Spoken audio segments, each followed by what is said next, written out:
وَلَقَدْ يَسَّرْنَا الْقُرْآنَ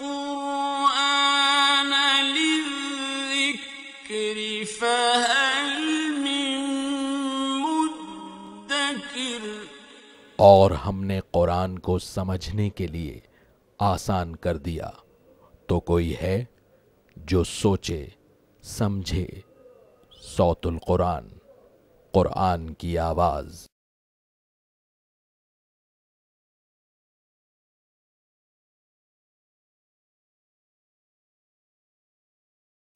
نحمده ونصلي على رسوله الكريم اما بعد فاعوذ بالله من الشيطان الرجيم بسم الله الرحمن الرحيم ولا يحزنك الذين يسارعون في الكفر انهم لن يضروا الله شيئا يريد الله الا يجعل لهم حظا في الاخره ولهم عذاب عظيم صدق الله العظيم۔ سورہ آل عمران آیت نمبر 176 سے ہم اپنا مطالعہ شروع کر رہے ہیں۔ غزوہ احد کے حالات کا تبصرہ اللہ رب العزت کا جاری ہے، اور اسی ضمن میں اب مزید کچھ باتیں بیان ہو رہی ہیں۔ فرمایا وَلَا يَحْزُنْكَ الَّذِينَ يُسَارِعُونَ فِي الْكُفْرِ، اور اے نبی صلی اللہ علیہ وسلم، جو لوگ کفر میں تیزی دکھاتے ہیں وہ آپ کو غمگین نہ کریں۔ ان کی یہ محنتیں، ان کی یہ کوششیں جو دین کو مٹانے کے لیے ہیں، آپ ان کی فکر نہ کریں۔ إِنَّهُمْ لَن يَضُرُّوا اللَّهَ شَيْئًا، بے شک وہ اللہ کا ہرگز کچھ بھی بگاڑ نہیں سکیں گے۔ یرید اللہ اللہ یجعل لہم حظا فی الآخرہ، اللہ یہ چاہتا ہے کہ ان کو آخرت میں کوئی بھی حصہ عطا نہ کرے۔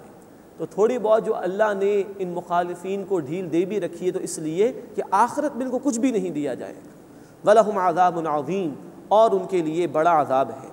إِنَّ الَّذِينَ اشْتَرَوُا الْكُفْرَ بِالْإِيمَانِ، بے شک جن لوگوں نے ایمان کے بدلے کفر اختیار کر لیا، لَن يَضُرُّوا اللَّهَ شَيْئًا، وہ ہرگز بھی اللہ کا کچھ بگاڑ نہ سکیں گے۔ وَلَهُمْ عَذَابٌ أَلِيمٌ، اور ان کے لیے دردناک عذاب ہے۔ وَلَا يَحْسَبَنَّ الَّذِينَ كَفَرُوا، اور جن لوگوں نے کفر کیا وہ ہرگز گمان نہ کریں، أَنَّمَا نُمْلِي لَهُمْ خَيْرٌ لِأَنفُسِهِمْ، کہ جو کچھ ہم انہیں ڈیل دے رہے ہیں وہ ان کے لیے بہتر ہے۔ إِنَّمَا نُمْلِي لَهُمْ لِيَزْدَادُوا إِثْمًا، یقیناً ہم انہیں ڈھیل دیتے ہیں تاکہ وہ گناہ میں بڑھ جائیں۔ وَلَهُمْ عَذَابٌ مُهِينٌ، اور ان کے لیے ذلت والا عذاب ہے۔ یہ بڑی سخت سزا ہوتی ہے اللہ کی طرف سے۔ بندہ نافرمانیاں کرتا رہتا ہے، کوئی فکر نہیں کرتا کہ اللہ دیکھ رہا ہے، مجھے جواب دینا ہے، اور سمجھتا ہے کہ میں بہت اچھا جا رہا ہوں، حالانکہ اللہ کی طرف سے ڈھیل ہوتی ہے۔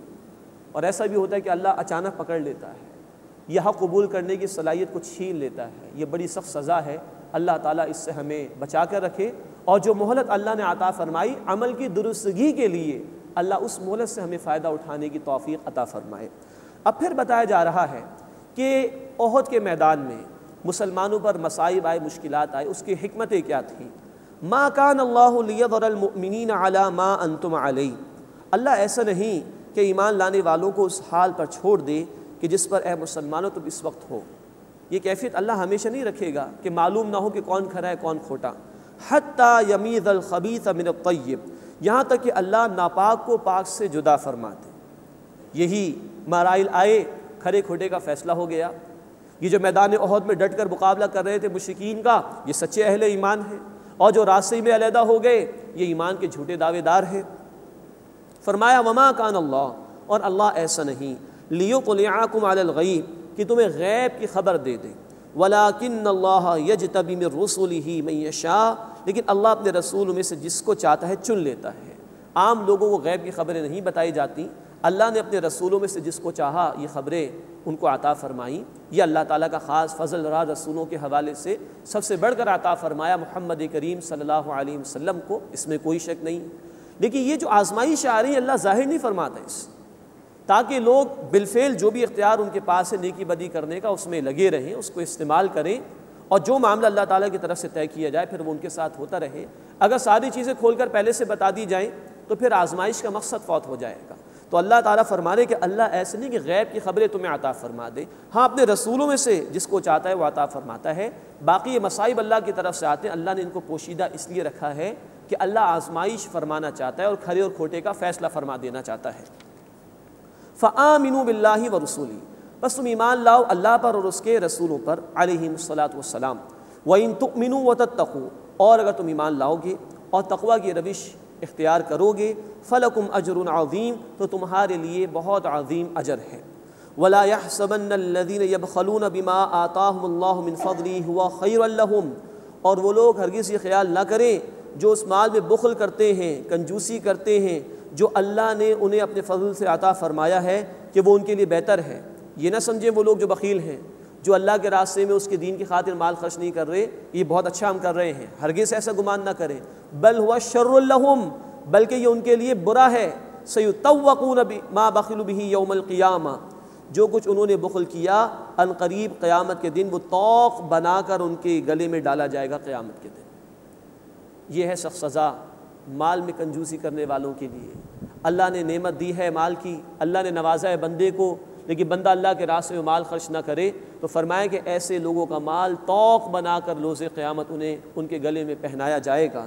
جامع ترمذی کی حدیث میں بھی اشارہ ہے کہ وہ لوگ کہ جو زکوٰۃ ادا نہیں کرتے، اللہ کے راستے میں مال نہیں خرچ کرتے، یہ مال ہی طوق کی صورت اختیار کر لے گا اور ان کے گلے کے اندر ڈال دیا جائے گا قیامت کے دن۔ اللہ اس برے انجام سے ہماری حفاظت فرمائے، اور جو نعمت اللہ نے عطا فرمائی اللہ ہمیں اپنے راستے میں وہ مال خرچ کرنے کی توفیق عطا فرمائے۔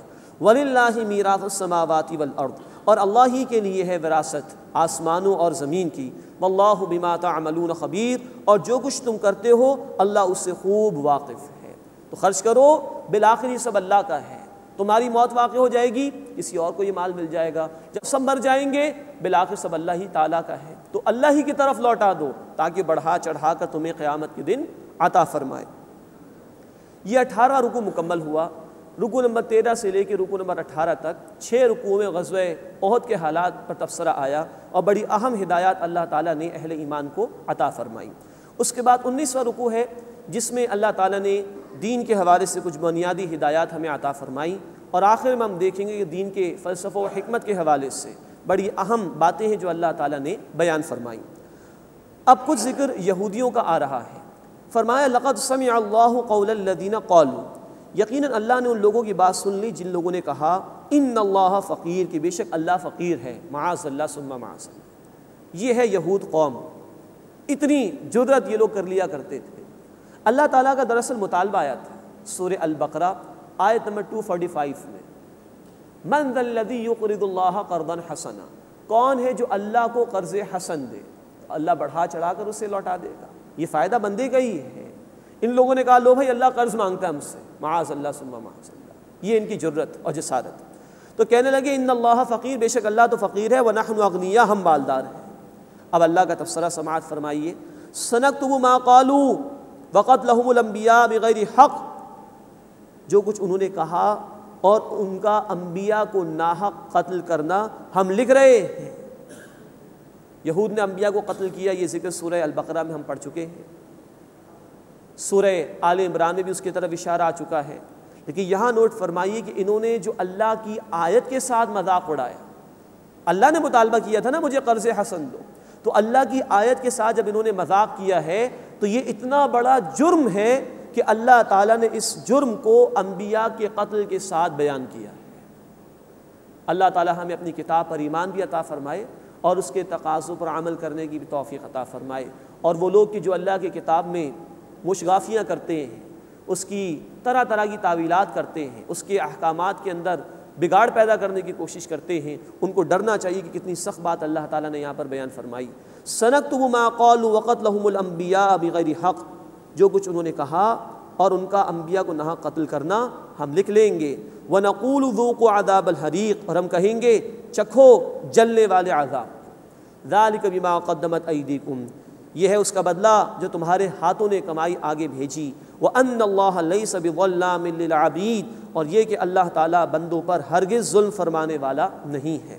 الَّذِينَ قَالُوا، یہ وہ لوگ کہ جنہوں نے کہا إِنَّ اللَّهَ عَهِدَ إِلَيْنَا، کہ اللہ تعالیٰ نے ہم سے یہ عہد لے رکھا ہے، اللہ نؤمن لرسول، کہ ہم کسی رسول پر ایمان نہ لائیں، حتیٰ یأتینا بقربان، یہاں تک کہ وہ ہمارے سامنے قربانی پیش کرے، تأکلہ النار، جسے آگ آ کر کھا لے۔ گزشتہ امتوں میں یہ معاملہ رہا تھا کہ قربانی کی قبولیت کی علامت یہ تھی کہ آسمان سے آگ آتی تھی اور اس قربانی کو کھا جاتی تھی۔ تو یہود نے بھی حیلہ اختیار کیا، فرار اختیار کرنے کے لیے کہا کہ ہم تو کسی رسول کی بات کو نہیں مانیں گے، اللہ نے عہد لے رکھا ہے جب تک کہ وہ رسول ہمیں وہ قربانی پیش نہ کر دے جسے آگ آ کر کھا لے۔ تو گویا اللہ کے رسول صلی اللہ علیہ وسلم کی رسالت کے انکار کے لیے یہ بہانہ کیا انہوں نے۔ اب اللہ تعالیٰ کا تبصرہ، قُلْ قَدْ جَاءَكُمْ رُسُلٌ مِّن قَبْلِي بِالْبَيِّنَاتِ، اے نبی صلی اللہ علیہ وسلم فرما دیجئے یقیناً تمہارے پاس مجھ سے پہلے بہت سے رسول آ چکے نشانیوں کے ساتھ، وَبِالَّذِي قُلْتُمْ، اور اس کے ساتھ بھی جو تم کہتے ہو۔ انہوں نے تمہیں نشانیاں بھی دکھائیں، ایسی قربانیاں بھی پیش کر دی جن کو آسمان سے آ کر آگ نے کھایا۔ فَلِمَ قَتَلْتُمُوهُمْ إِن كُنتُمْ صَادِقِينَ، پھر تم نے انہیں قتل کیوں کیا اگر تم سچے ہو؟ اگر ایسی نشانی دیکھنے پر بھی تم ایمان لے آؤ گے چلو، تو پچھلے رسولوں کو تم نے کیوں جھٹلایا اور کیوں ان کو قتل کر ڈالا، جبکہ وہ تمام تر باتیں جو تم کہہ رہے ہو ابھی مطالبہ کر رہے ہو انہوں نے تمہارے سامنے پیش کر دی تھی۔ بات یہ کہ تم نے جھٹلانے ہی کی روش اختیار کر لی ہے، حسد تمہارے دلوں میں پیدا ہو گیا، تم کو مان کر ہی نہیں دینا ہے۔ اب اللہ تعالیٰ اپنے رسول صلی اللہ علیہ وسلم کو تسلی دے رہے ہیں، فَإِن كَذَّبُوكَ، بس اے نبی صلی اللہ علیہ وسلم اگر یہ آپ کو جھٹلائیں، فَقَدْ كُذِّبَ رُسُلٌ مِّن قَبْلِكَ، تو یقین آپ سے پہلے بھی بہت سے رسول جھٹلائے جا چکے۔ یہ تسلی ہے اللہ کے رسول صلی اللہ علیہ وسلم کے لیے۔ جاءوا بالبینات والزبر والکتاب المنیر، وہ رسول کھلی نشانیوں کے ساتھ، صحیفوں کے ساتھ اور روشن کتابوں کے ساتھ آئے، انہیں بھی جھٹلایا گیا۔ تو آپ اپنا کام کیے جائیے، یہ اگر جھٹلا رہے تو اس کا وبال انہی پر جائے گا۔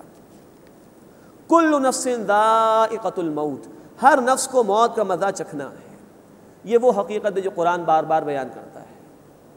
3 دفعہ قرآن نے یہ الفاظ استعمال کیے ہیں۔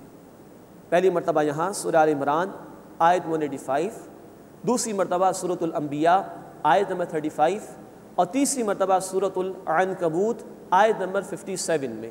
کل نفس ذائقۃ الموت، ہر نفس کو موت کا مزہ چکھنا ہے۔ یہ دنیا کی وہ سب سے بڑی حقیقت ہے کہ ایک کافر بھی اس کا انکار نہیں کر سکتا۔ کافر کہتے ہیں انکار کرنے والے کو، لیکن وہ بھی جھٹلا نہیں سکتا موت کو۔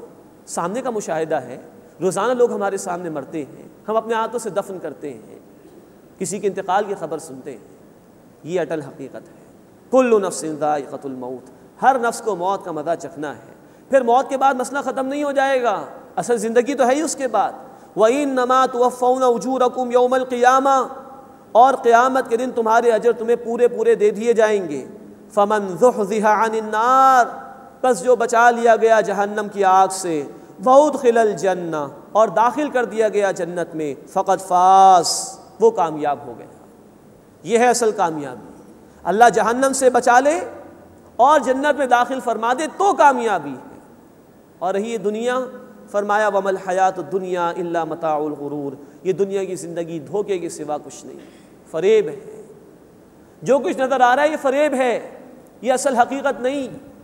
انویزیبل ریالٹی اس کے پیچھے پوشیدہ ہے، اصل حقیقت اس پردے کے پیچھے پوشیدہ ہے، اور وہ آخرت کی زندگی ہے جس کی تیاری کے لیے تمہیں یہاں پر بھیجا گیا ہے۔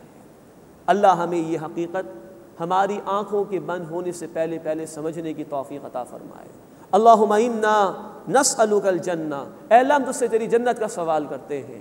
اللہم اجرنا من النار، اے اللہ ہمیں آگ کے عذاب سے محفوظ فرما۔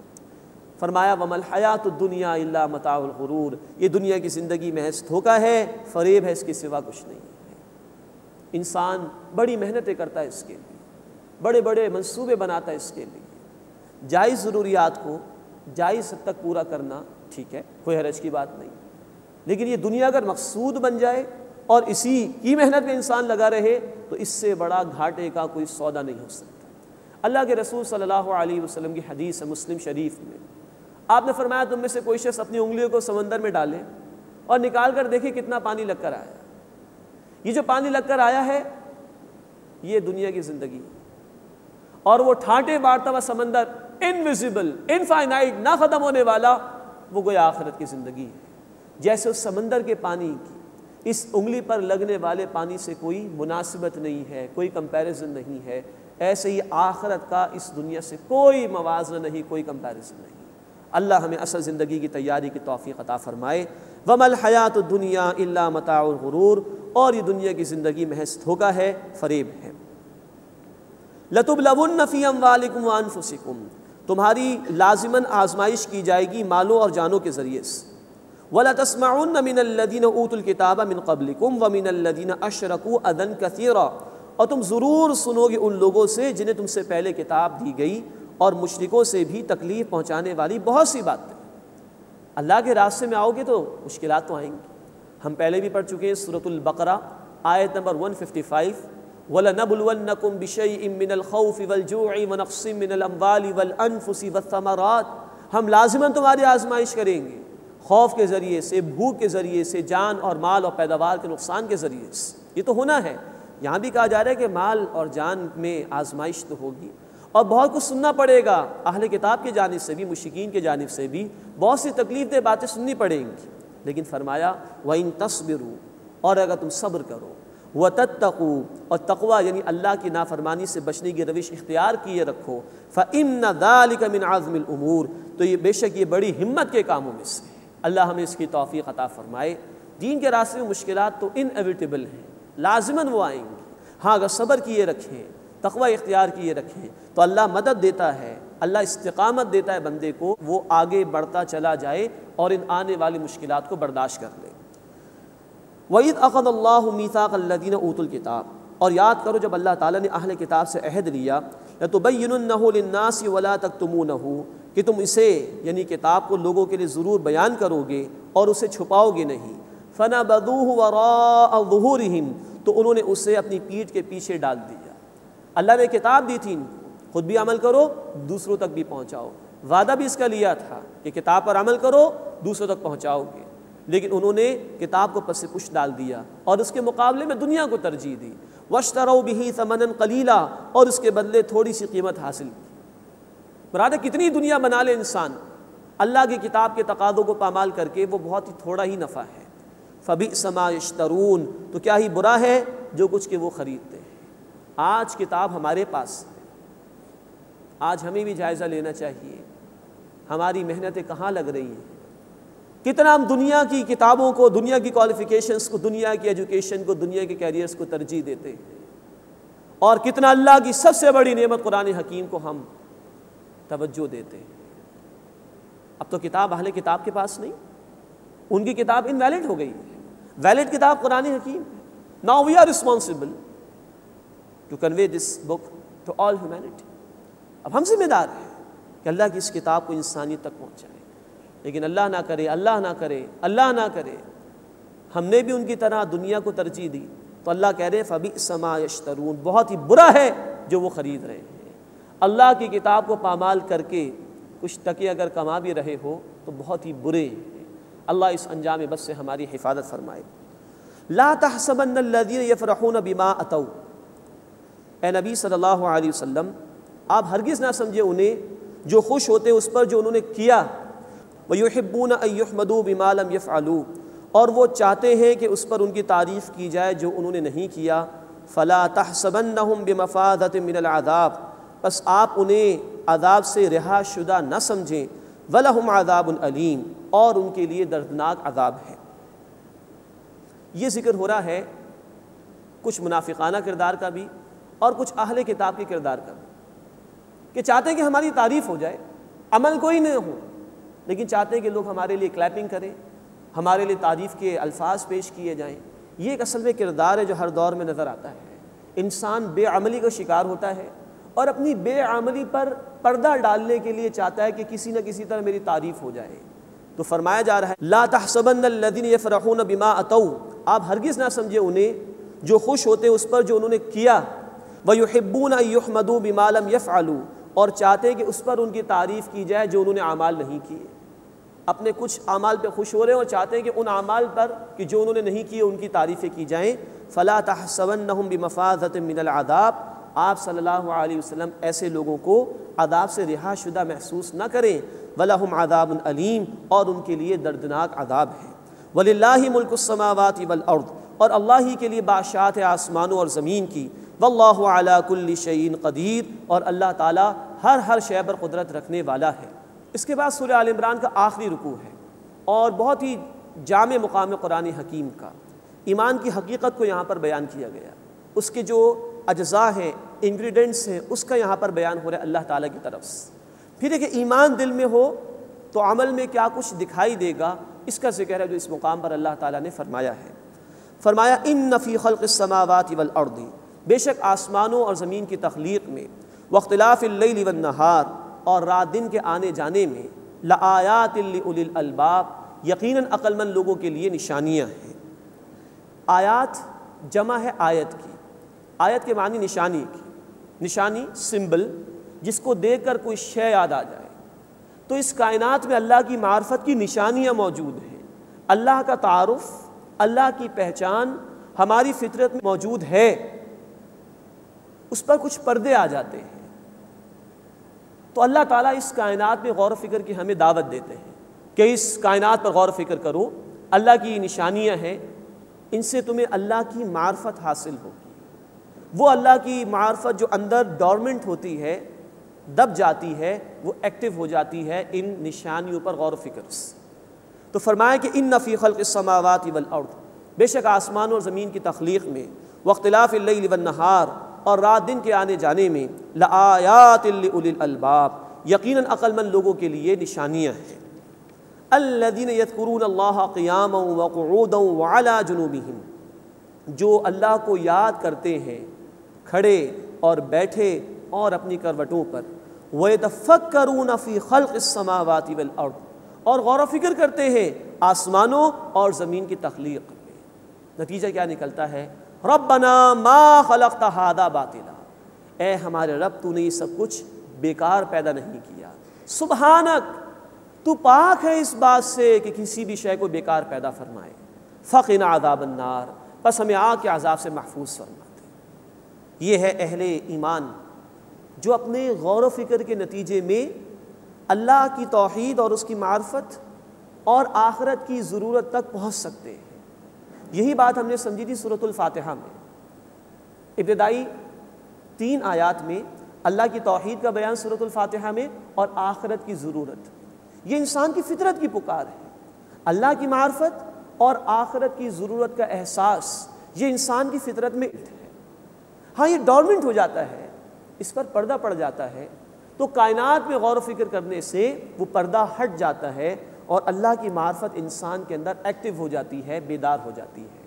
تو یہ مزید سمجھ لیجئے کہ جیسے ہی انسان اللہ کی اس کائنات پر غور و فکر کرتا ہے تو اس نتیجے پر ہی پہنچ جاتا ہے کہ یہ کائنات بیکار نہیں پیدا کی گئی۔ ربنا ما خلقت ھذا باطلا، اللہ تو نے اس کائنات کو بیکار پیدا نہیں کیا۔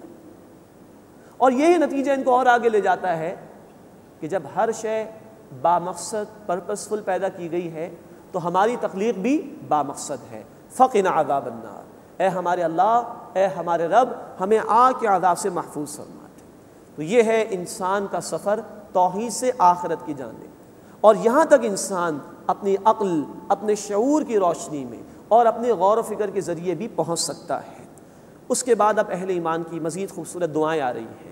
نوٹ فرمائیے، سورہ البقرہ کے اختتام پر بھی بڑی خوبصورت دعائیں تھیں، ربنا لا تؤاخذنا ان نسینا او اخطأنا۔ اسی طرح سورہ آل عمران کے اختتام پر بھی بڑی خوبصورت دعائیں آ رہی ہیں، ربنا، اے ہمارے رب، انک من تدخل النار فقد اخزیت، جسے تو نے آگ میں داخل کر دیا تو نے تو اسے یقیناً رسوا فرما دیا، وما للظالمین من انصار، اور ظالمین کے لیے کوئی مدد کرنے والا نہیں ہوگا۔ اللہم اجرنا من النار، اے اللہ ہمیں بھی آگ کے عذاب سے محفوظ فرما۔ مزید نوٹ فرمائیے، فرمایا ظالمین کے لیے کوئی مدد نہیں ہوگی۔ اس سے وہ جھوٹے عقیدے لوگوں کے، وہ جھوٹی تمنائیں لوگوں کی کہ ہم جو چاہیں کر لیں ہماری تو بخشش ہو جائے گی، اس کی نفی ہو جاتی ہے۔ اگر سب کو معاف کر دیا جائے تو امتحان کا مقصد فوت ہو جائے گا۔ ظالمین کے لیے کوئی مدد نہیں ہوگی۔ ہاں جو ایمان لے کر آئے گا، جو اعمال لے کر آئے گا، جو اللہ کی اطاعت کے ساتھ آئے گا، اللہ کے حبیب صلی اللہ علیہ وسلم کی اطاعت اور اتباع کے ساتھ آئے گا، اس کے لیے بخشش ہے۔ پھر تھوڑی بہت کوئی کمی بھی ہو گئی تو وہ انبیاء کی دعائیں، اللہ کے نیک بندوں کی دعائیں تو وہ کام آ سکتی ہیں، لیکن سرے سے کوئی محنت ہی نہ ہو، کوئی آخرت کی فکر ہی نہ ہو، محنت کرنے کا کوئی جذبہ ہی نہ ہو، فرمایا وما للظالمین من انصار، ظالمین کے لیے کوئی مددگار نہیں ہے۔ ربنا، اے ہمارے رب، اننا سمعنا منادیا، بے شک ہم نے ایک پکارنے والے کو سنا، ینادی للایمان، وہ ایمان کی طرف پکارتا تھا۔ اشارہ ہے اللہ کے رسول صلی اللہ علیہ وسلم کی طرف۔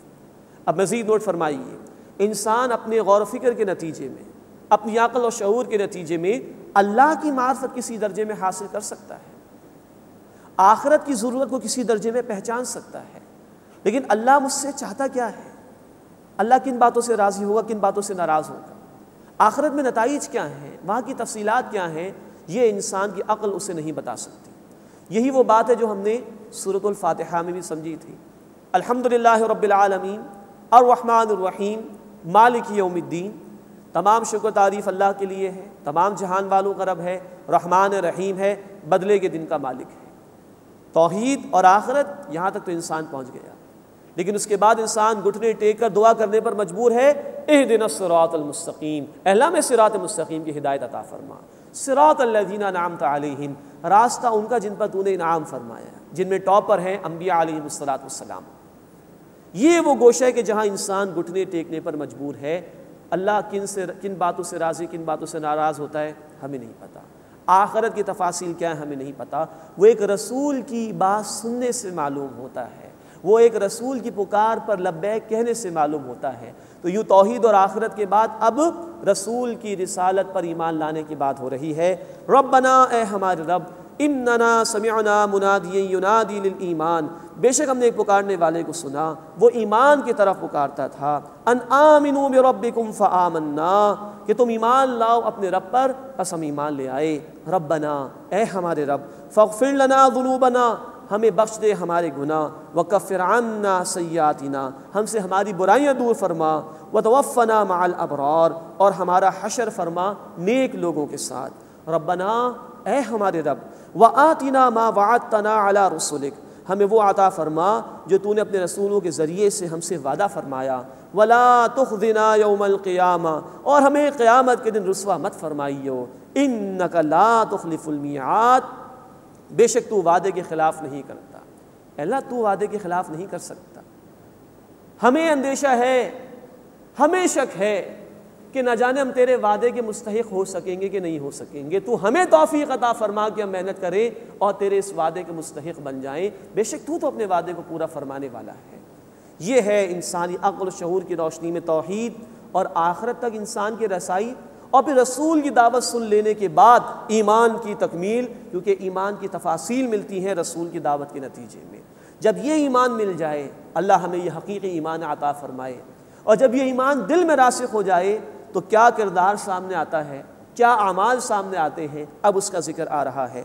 فاستجاب لهم ربهم، بس ان کے رب نے ان کی دعا قبول فرما لی، انی لا اضیع عمل عامل منکم، کہ میں تم میں سے کسی محنت کرنے والے کی محنت کو ضائع نہیں کرتا، من ذکر او انثی، خواہ مرد ہو یا عورت ہو۔ ازواج مطہرات میں سے کسی نے سوال کیا اللہ کے رسول صلی اللہ علیہ وسلم سے کہ یا رسول اللہ، یہ مردوں کا بڑا ذکر قرآن میں آتا ہے، ہجرت کا، قتال کا، اس کا اس کا، کچھ ہمارا بھی تذکرہ ہو جائے۔ تو اس طرح کی آیات اللہ نے نازل فرمائی کہ جس میں مردوں کا ذکر بھی کیا اور عورتوں کا بھی ذکر کیا۔ اس میں یہ بات بھی سمجھ لینا ضروری ہے، جہاں تک خاندان کے نظام کو برقرار رکھنا ہے اور گھر کے نظام کو چلانا ہے، مرد کو ایک درجہ اوپر رکھا گیا۔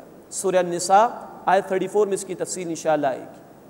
لیکن جہاں تک نیکی کا میدان ہے، آخرت کے لیے محنت کرنے کی بات ہے، میدان مرد اور عورت دونوں کے لیے بالکل برابر ہے، اور ممکن ہے کوئی عورت محنت کر کے شوہر سے آگے نکل جائے، اور وائس ورثہ مرد بھی آگے نکل سکتا ہے۔ تو جہاں تک اخلاقیات کی بات ہے، نیکی کمانے کی بات ہے، آخرت کی تیاری کی بات ہے، لا اضیع عمل عامل منکم من ذکر او انثی، میں کسی محنت کرنے والے کی محنت کو ضائع نہیں کرتا تم میں سے، خواہ مرد ہو یا عورت ہو، بعضکم من بعض، تم ایک دوسرے ہی میں سے ہو، مراد ہے کہ ایک ہی جنس سے ہو۔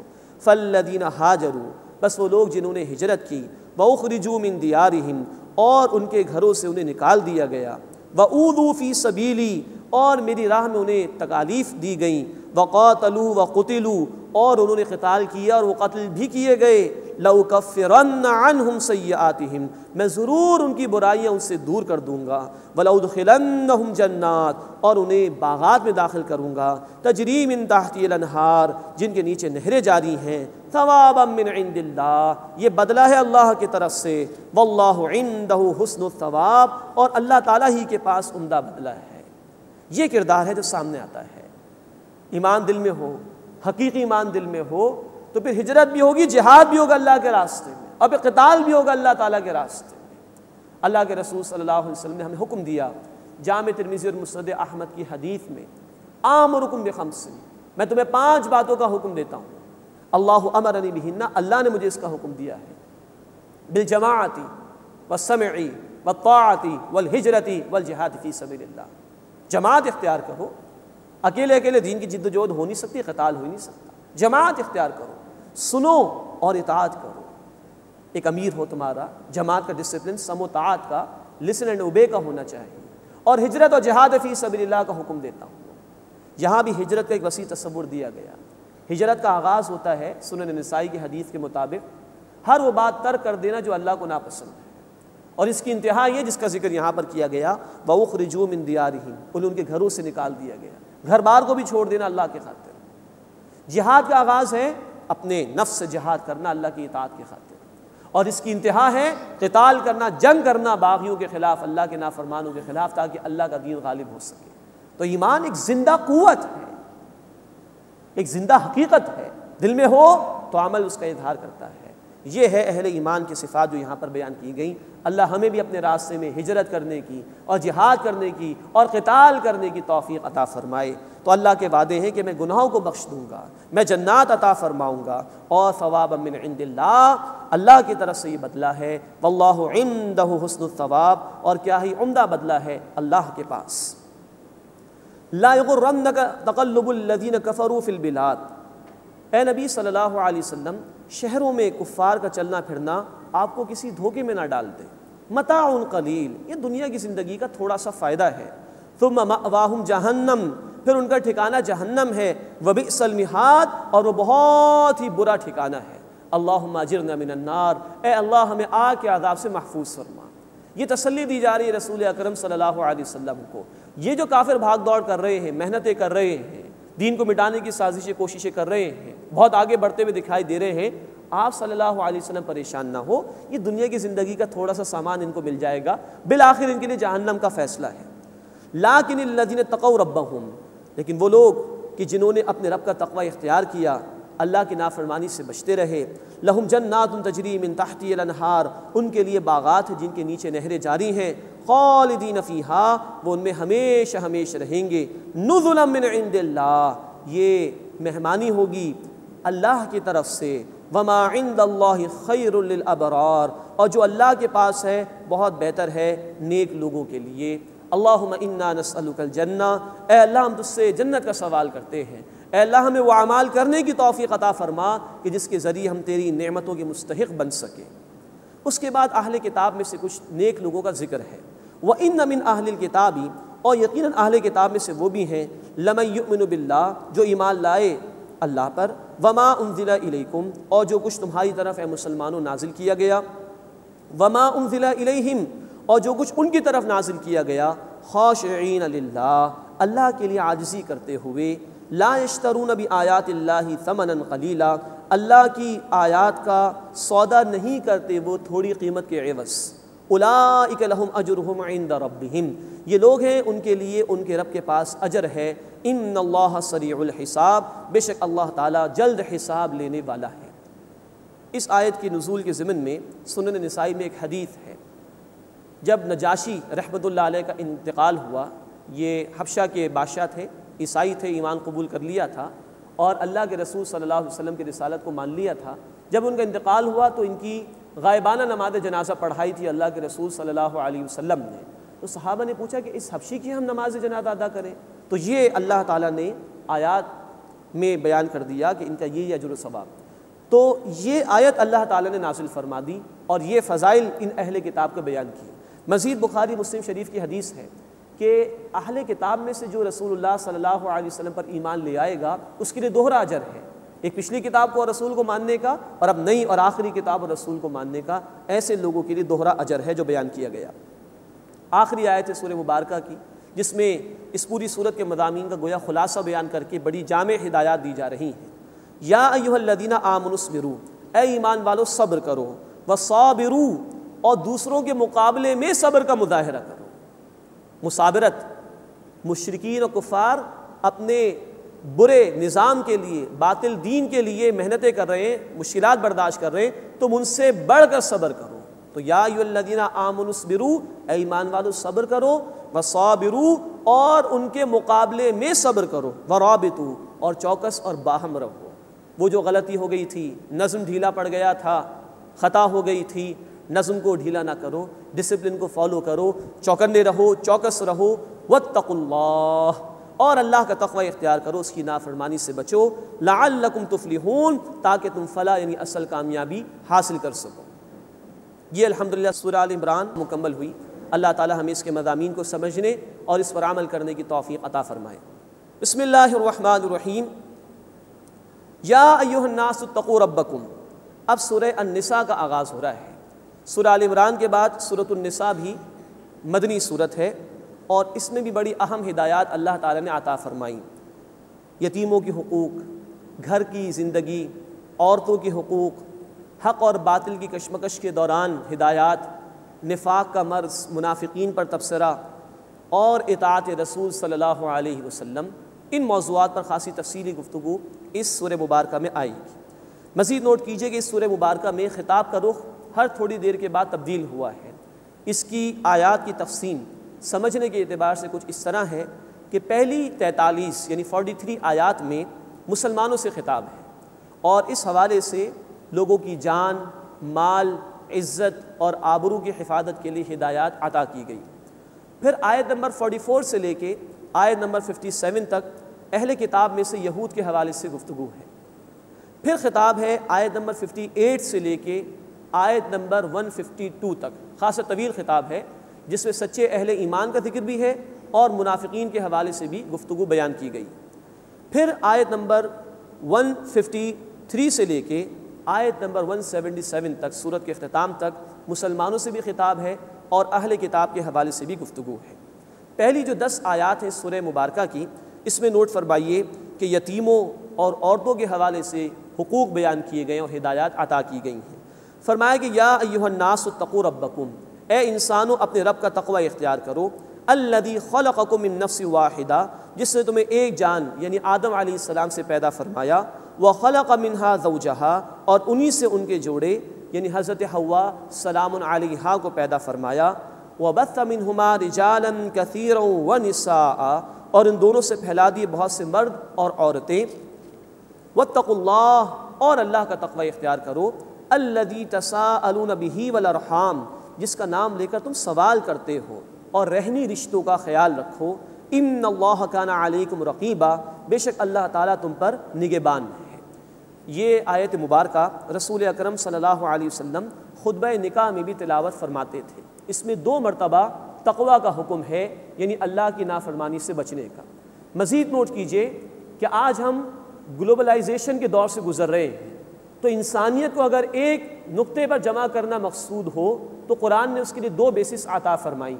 تمام انسانیت کا پیدا کرنے والا ایک اللہ ہے، اور تمام کے تمام اولین والدین ایک ہی ہیں، آدم و حوا علیہم السلام۔ یہ دین فطرت ہے، ہر دور کے لیے اس نے حل دیا ہے ہمیں۔ تو گلوبلائزیشن کے لیے اگر بنیاد اختیار کی جائے تو یہ بنیاد ہے جو ہمارے پاس اس دین نے عطا فرمائی۔ اللہ سب کا خالق ہے اور آدم و حوا علیہ السلام سب کے والدین ہیں۔ مزید اس میں فرمایا کہ رحمی رشتوں کا خیال رکھو۔ رحمی رشتوں سے مراد خونی رشتے، بلڈ ریلیشنز، یہ ہمارے دین میں اتنی اہمیت کے حامل ہیں کہ احادیث میں جا بجا اس کی تلقین کی گئی۔ بخاری شریف کی حدیث ہے، اللہ تعالیٰ نے یوں فرمایا، حدیث قدسی ہے کہ رحم، یہ رحم رشتے کا جو لفظ ہے رحم، یہ رحمان سے بنا ہے، اور اللہ تعالیٰ نے اس لفظ کو مخاطب ہو کر فرمایا کہ جو تجھے جوڑے گا میں اسے جوڑوں گا، اور جو تجھے توڑے گا میں بھی اسے توڑ کر رکھ دوں گا۔ تو اللہ ہمیں اپنے رشتہ داروں کے ساتھ حسن سلوک کرنے اور ان کے حقوق ادا کرنے کی توفیق عطا فرمائے۔ بخاری مسلم کی روایت ہے، جو قطع تعلقی کرتا ہے وہ جنت میں داخل نہیں ہوگا۔ اور بخاری مسلم کی روایت ہے، جو چاہتا ہے کہ رزق میں اضافہ ہو، اس کا نام روشن ہو، اس کو چاہیے کہ وہ رحمی رشتوں کا خیال رکھے، رشتہ داروں کے ساتھ اچھا سلوک کرے۔ ان اللہ کان علیکم رقیبا، بے شک اللہ تم پر نگہبان ہے۔ وآتوا الیتامی اموالہم، اور یتیموں کو ان کے مال دے دو۔ ولا تتبدلوا الخبیث بالطیب، اور ناپاک کو پاک کے ساتھ نہ بدلو۔ ولا تأکلوا اموالہم الی اموالکم، اور ان کے مال اپنے مالوں کے ساتھ ملا کر مت کھاؤ۔ انہ کان حوبا کبیرا، بے شک یہ بڑا گناہ ہے۔ اب زمانے جاہلیت میں اور عرب کے معاشرے میں یتیموں کا مال ہڑپ کیا جاتا تھا۔ کبھی یہ ہوتا تھا کہ سرے سے کوئی مال ہی یتیم کا اس کے حوالے نہیں کرتے تھے، کبھی یہ ہوتا تھا کہ اپنے مال کے ساتھ ملایا، اس کا اچھا اپنے ساتھ شامل کر لیا، اور اس کے حصے کے جانور جو تھے وہ کمزور وغیرہ اس کے حصے میں ڈال دی اور اچھے اچھے جانور اپنے حصے میں لے لیے، یا پھر یہ کہ اپنے مال میں ملا کر کھا کر اس کا مال ختم کر دیا، اس سے منع کیا جا رہا ہے۔ یہ دین یہ کمزوروں کے حقوق بیان کرتا ہے۔ اللہ کے رسول صلی اللہ علیہ وسلم کی حدیث ہے ابن ماجہ شریف میں، آپ نے فرمایا مسلمانوں کے گھرانوں میں سے بہترین گھر وہ ہے جہاں کسی یتیم کے ساتھ حسن سلوک کیا جاتا ہے، اور مسلمانوں کے گھرانوں میں سے بدترین گھر وہ ہے جہاں کسی یتیم کے ساتھ ظلم کیا جاتا ہے۔ یہ حقوق ہیں جو یہ دین عطا کرتا ہے، اسی میں سراسر انسانیت کے لیے نجات ہے۔ اللہ ہمیں ان تعلیمات پر عمل کرنے کی توفیق عطا فرمائے۔ اس کے بعد یتیم لڑکیوں کا مسئلہ بیان کیا جا رہا ہے۔ اس زمانے میں یہ ہوتا تھا کہ ایک شخص دیتا تھا کہ یتیم لڑکی ہے، اس کے والد کا انتقال ہو گیا، اب کوئی پوچھنے والا نہیں ہے، اس کے پاس مال بھی خوب ہے، تو اس کا مال قبضہ کرنے کے لیے اس سے نکاح کر لیا کرتے تھے، اور جو عام طور پر مروجہ مہر ہوتا تھا، مہر کی ادائیگی ہوتی تھی، وہ بھی نہیں دیا کرتے تھے، اور یتیم لڑکیوں سے نکاح کر کے مال غصب کر لیا کرتے تھے۔ تو اس کی ممانعت کی گئی۔ یہ تفصیل بخاری شریف میں حضرت عائشہ رضی اللہ تعالی عنہا نے بیان فرمائی کہ اب جو آیت بیان ہو رہی ہے اس میں یتیم لڑکیوں کے حوالے سے گفتگو ہے۔ فرمایا وَإِنْ خِفْتُمْ أَلَّا تُقْسِطُوا فِي الْيَتَامَى، اور اگر تمہیں ڈر ہو کہ تم یتیم، مراد یہاں پر ہے یتیم لڑکیاں، اگر تم یتیموں کے بارے میں انصاف نہیں کر سکو گے، فَانْكِحُوا مَا طَابَ لَكُم مِّنَ النِّسَاءِ، تو نکاح کر لو جو عورتیں تمہیں پسند ہوں، مثنا وثلاث ورباع، 2، 3 یا 4 کی حد تک۔ فَإِنْ خِفْتُمْ، پھر اگر تمہیں اندیشہ ہو، اللہ تعدلوا، کہ انصاف نہیں کر سکو گے، فواحدۃ، تو ایک ہی نکاح پر اکتفا کرو، او ما ملکت ایمانکم، یا وہ کنیزیں جن کے تم مالک ہو، ذالک ادنی اللہ تعولوا، یہ اس کے قریب ہے کہ تم جھک نہ پڑو، بے انصافی نہ کر لو۔ اب یہاں چند باتیں سمجھنے کی ہیں۔ پہلی بات یہ کہ لفظ یتامہ یہاں پر آیا ہے، حضرت عائشہ رضی اللہ تعالیٰ عنہ کی تفصیل میں عرض کی، بخاری شریف کی حدیث کے مطابق مراد ہے کہ یتیم لڑکیاں۔